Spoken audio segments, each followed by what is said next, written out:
Good afternoon and welcome to another conversation with Mairi McHaffie. I'm so thrilled that you can join us again this afternoon. And to anyone who's tuned in, yes, we are a little bit late. We had some technical gremlins, but here we are in full living color with sound working. So welcome again, Mairi. Very nice to have you back. Thank you. And of course, this is the way the world works with all these, niggles with technology. So thank you for being patient. Absolutely. Maury, today we are talking about a very exciting topic. We're talking about leadership, and especially, I think, in context of how much the world has changed. So, before I fly into my questions, I wanted to just check in with you.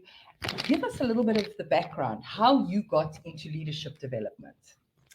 Well, thank you for that. So we've been working, and I personally, through Scene Change, have been working with emerging and senior leaders for over 15 years now.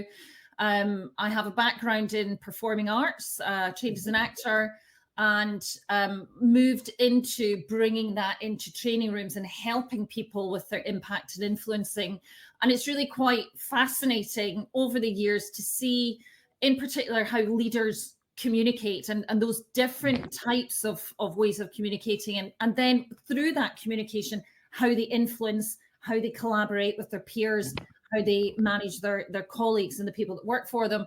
So over the years, I've been working in terms of coaching and developing leaders, and particularly when it comes to their communication skills. I mean, that's key to everything, really, is, that communication. So it's about how they improve even their physicality, their body language, the things that leak out that we're not always aware of. And also thinking about the adjustments in the language that we use, small words that can have an impact on how people respond to you. So those are very important. Also recently, at this time of year, particularly in the UK, we're working extensively with managers and leaders in how to manage their end of year reviews, managing feedback. This is often a skill that gets kind of pushed to the side by organizations, but it's now becoming much more prevalent about how important this is when we're managing our talent. And also, people can be promoted for their technical ability. We know there's lots of great people out there doing a really excellent job, but as you get more senior, when you're thinking about leadership and what that really means, it is very much about communication and getting the best out of your teams. Absolutely. I know that Scene Change, one of your values and what you also stand for and try to bring into the training space is the focus on inclusivity and diversity. How do leaders promote this? If you had to give one piece of advice, how do leaders promote this in organizations? Yeah, it's a great question, because everything that we do is through the lens of inclusion, absolutely everything.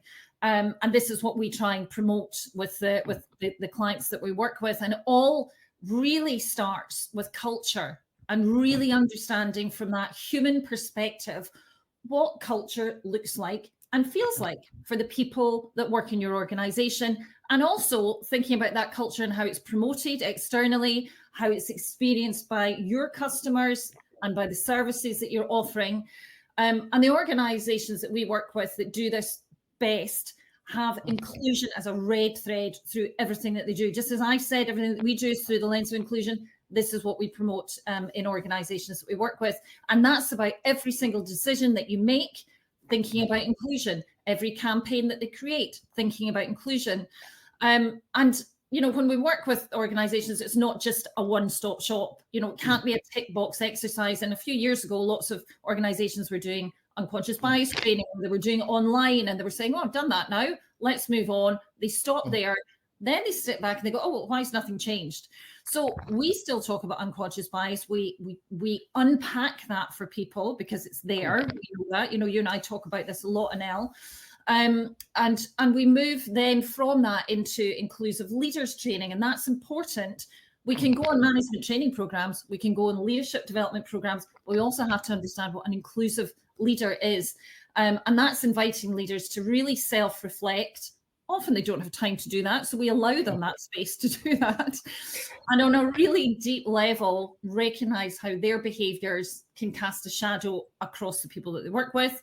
And then from a practical point, going off here because I'm so passionate, just to get back to your question, from a practical point, an easy to implement level of about sharing awareness and understanding really about the awareness of celebrating cultural and religious holidays, not just a nod to it, but actually, let's shout about it and talk about it, make our colleagues feel safe, making diversity inclusion training absolutely mandatory for all employees, having your clear diversity and inclusion policies available, not just hidden at the back of your website, but actually out there and proud, and also holding staff accountable. Some of our clients now, particularly because we've been doing feedback conversations, end of year reviews, are actually implementing their inclusion policies into the end of year reviews and the personal development plans for the future, where staff really have to evidence their commitment to inclusion and actually show it. Of course, there's the old thing about ensuring equal pay for equal work. That's an ongoing process. Having inclusive job adverts and making sure that we've got inclusive panels when we're interviewing people. And that's also having a diversity of people in the panel, also from senior to junior. Why not bring the junior people in, the people that have just been hired? And also, finally, I've talked about feedback quite a lot. It's about getting feedback from your people. If we don't understand how we're impacting on other people, we have to ask. We can't change unless we understand what's not working. And believe me, your staff will tell you if you make them feel safe. If they feel safe to do that, but then you have to act on it. Because, Anel, you and I have worked in corporate in and out for many years. How many staff surveys have you filled in and go, no, that was a waste of time. Nothing's happened. Nothing's changed. It's important. Absolutely. Now, coming back to leadership as a skill set, we always talk about this can be developed. People often think, you are born a leader. I firmly believe you're not born a leader. You sculpt yourself into a leader. What would you say are the top attributes of leaders, successful leaders in 2024? Because I would have to imagine it's changed a bit over the years. Yes, it has. And if we really kind of, scrape it all back and think about, just, take a moment here while we're talking about, think back to the leaders that we've had in our lives. Anyone that's watching this, listening to yourself as well, Anel, thinking back to those leaders, there's usually two types that we'll remember, certainly. There's those leaders that make us feel bad about ourselves, the ones that belittle us, focus on the things that we're doing wrong. And then, of course, there's the leaders that we remember that make us feel good about ourselves, that make us understand that we have an ability to learn, that we've got an opportunity to grow, and then ultimately that we can shine. So just going back to your point there, Anel, leadership isn't something that you're just born with, and it's certainly not a job title. It's an action and an example. And I actually have this stuck up above my desk because I think it's so important about really understanding that it starts with the self. And just, for a kind of one stop of thinking about leadership in terms of 2024 and any time really, the most successful leaders are those that listen, and they listen well. They ask questions, and they're keen to hear all perspectives. Encouraging that perspective sharing really encourages diversity of thought. And when we encourage diversity of thought, that encourages innovation. And in the world that we live in now, innovation is key for organizations to survive. So a successful leader, they listen well, they ask really insightful questions, they look at the other perspectives, and really great leaders ask, what is it that I'm not seeing? Please educate me. And also we talk a lot about EQ. It's taken as read that, leaders have great IQ, not always have great EQ. And when we're talking about EQ, we're talking about empathy. We're understanding, getting people, the perspectives of other people, putting yourself in their shoes. They can really read people, they empathize, they support them towards success. And when we're looking at mistakes or challenges, they're looking at them from a place of productive failure. What can we learn? What could we do more effectively next time? And also it's about thinking about how different operating styles are important as well, amplifying quieter voices when the quieter voices want to be amplified, or at least giving them a platform to be able to speak or to talk about their own concerns, or, you know, some of the innovative ideas that they have. So it goes back to looking at the leaders that made us feel good. They are the most successful leaders, because people don't necessarily remember what you say, but they do remember how you made them feel. And if you make them feel good, they will follow you. Absolutely. I always used to say about the good bosses and the bad bosses, some teach you who you want to be and some teach you who you do not want to be. So there's a lesson in both.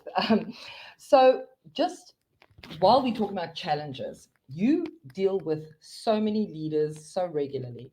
When you're in a workshop setup, what kind of challenges and concerns do they come to the table with? What are on their minds? Well, there's lots of challenges, obviously. You know, when we create a safe space within the workshops, we allow people to, you know, express themselves. You know, a lot of people will say that they're worried about their impact, because the thing is, you know, we look at often when we're in more junior roles or we're a little bit younger, we look at the leaders, you know, in the big corner offices, driving the nice car and, you know, imagining these amazing lives that they have, which they probably don't. Some do.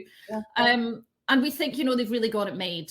But often leaders don't get enough feedback, and they are concerned about the impact that they make on other people. So that's one thing. They really want to get that feedback, and they want to learn, and they want to learn how to talk to different generations as well.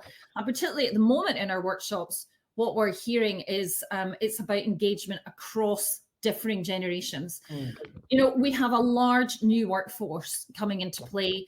Millennials or Gen Y, they're career chasing, they're chasing growth, they're chasing personal development. They really want continual feedback.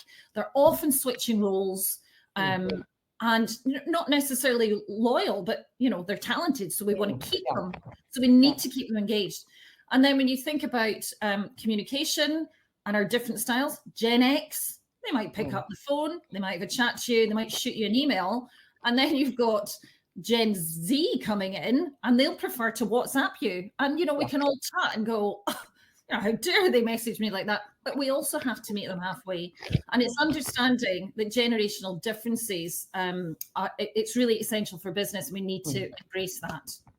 Absolutely. When we talk about the generational differences, I think that is a massive impact. But I also think the post-COVID period, what have you noticed? How has leadership changed from your perspective? You've got a nice bird's eye view. What have you seen and experienced? So what we're hearing and hearing from leaders about how to manage it, and hearing from more junior staff that we work with as well, is it's managing workplace anxiety. And that is huge, and huge for leaders.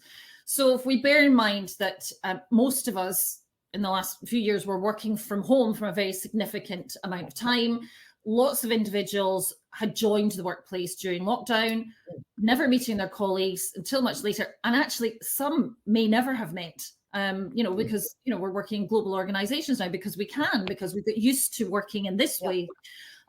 So leaders play a crucial role in managing that workplace anxiety, and it's about creating supportive, healthy work environments. And most of those leaders that are successful at doing this have a really good plan in place. And that is about, I keep talking about communication. It's important. It's about open communication. It's about encouraging that culture where people feel safe to raise their concerns and their issues without feeling judged. It's about regular checking in.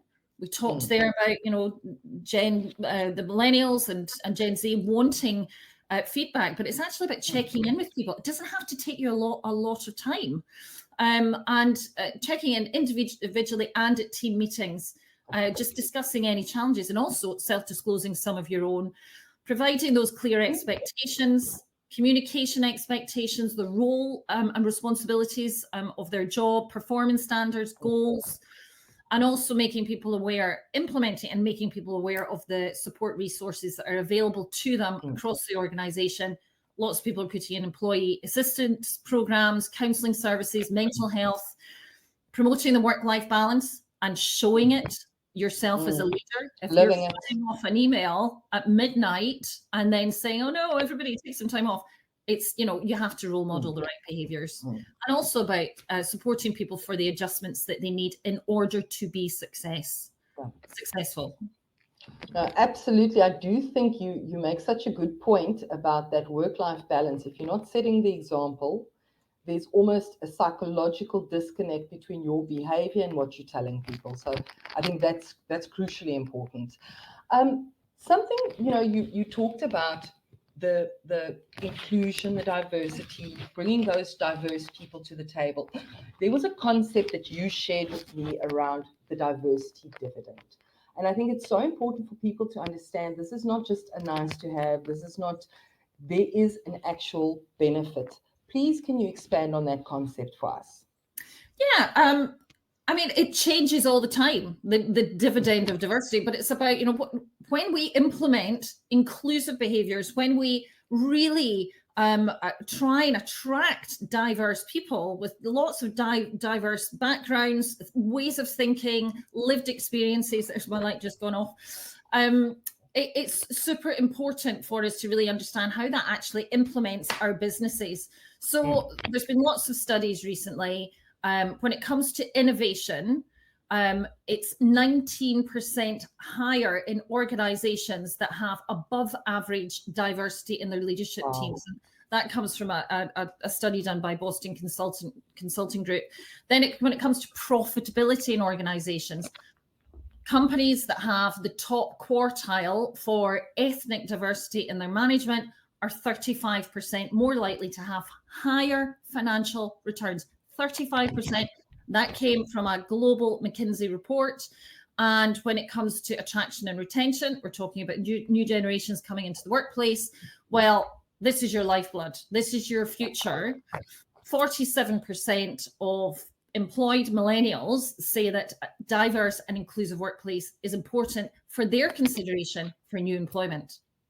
No, absolutely. You know, and I do think when we talk about these things, bringing it back down to there is research that says there's an excellent business case. You know, creativity, innovation, problem solving. That's what the world needs more of. So it's so important to think about it in those terms. So coming back to staff morale and disengagement, I do think, you know, you see a lot in the media at the moment about quiet quitting and people being forced back into offices. You know, doesn't matter which side of the argument you land on. What advice can you give leaders when they are trying to work on this disengagement and low morale? What is the low-hanging fruit that they can hang on to and implement? Well, again, it comes back to building relationships with each other. We hear a lot from leaders and managers saying, well, you know, I've got a team of 20 people, or I've got a team of 100 people. I can't build relationships with all of them. You need to find some strategies in order to get to know your teams individually. It doesn't have to take long. It can be check-in conversations. It can be, ensuring that your managers of people within teams are having those check-in conversations. It's moving down from the top-down management style, listening to staff concerns, listening to their ideas, taking them into consideration. You don't have to implement them all, but it's actually creating that safe space, psychological safety, we call it, setting clear goals and boundaries, clear responsibilities. I mean, I know that I like to know where I stand. I like to know what is expected of me. And if it's a little bit woolly, then I don't feel safe and I can't apply it and I can't be successful. And it's also, when we're talking about success, celebrating success, the small wins. You know, lots of organizations have got Slack channels where, you know, they're applauding each other, they're talking about it, they're promoting people in terms of not necessarily if there isn't a promotion to go to, but they're promoting their abilities, you know, by sharing it and just being curious and taking an interest in your people and, you know, bringing their whole selves to work. You know, you and I, Anel, I mean, last night I WhatsApped you and said, I don't know if I can do this conversation today because there was a problem with my child at school. So, you know, you have to be aware that, you know, things are going to happen with people. And if you know it, then you can help people to be successful. Absolutely. Absolutely. And I do also think that there's a level where if we share and we show an interest in the human being, not just the employee, you are going to get better results down the line. Absolutely. So just, you know, to bring the conversation to a climax, I want to ask you, what leadership programs do you have available at the moment? Where are you specializing? And if somebody's watching this session and they know they need help or they want to bring you in to elevate the leadership skills, what can you offer? Well, we have several different programs, all the way from graduate up to senior leaders. And everything that we do is bespoke. You know, we have lots of successes knowing what works in terms of, you know, the output and also what is happening in organizations. But we like to have conversations with people, just finding out what does success look like to you? What is it that you're trying to change? What are you trying to achieve? You know, basically all of that is what's important to us. The main workshops that people are asking for at the moment that we're seeing really great successes about managing feedback effectively, not just the people that are delivering the feedback. So, you know, I'm a manager and I'm going to feed back to you, but actually, how do you receive it and how do you receive it well? We also do a lot of work on unconscious bias. Really understanding what that is and the impact of it, so that we can't mitigate it, but we can mitigate the results of it by really understanding those little things that we bring to the table that we're not really conscious of, but are very obvious to others who are possibly already feeling marginalized. We're also doing a lot of work on micro behaviors as well, and microaggressions. And those are the little things that we say that can, you know, over time turn into, you know, workplace harassment, or at least the person feeling as though they are. We do a lot of work on impact and influencing skills, again, through that lens of inclusion. Coaching and mentoring programs. We have a program called the Bridges program, where we bring mentors together with more junior staff. And we also do a lot of workshops on your personal impact within that, getting to the next level in your organization. Inclusion training and inclusive leaders training and workshops, which we talked about earlier. Respectful behaviors. We bring everything that we do is also experiential. So we bring in actor facilitators to show people these behaviors. So it's not always that, you know, we're getting people to always self-respect. It's actually self-reflect. Let's look at it, see what's happening in this particular scene that we've created. Let's comment on it and let's change it. And of course, we also do presentation skills in terms of how we make sure that the presentations that we're giving, delivering to our clients, to our people, are inclusive. But I also think, you know, when you talk about the experiential stuff, actually seeing something, disconnecting yourself from your own behavior and viewing it as somebody else from a third party, I think is highly effective, because it's not theoretical. It's not you reflecting on what you're doing. So I can only imagine how impactful that is.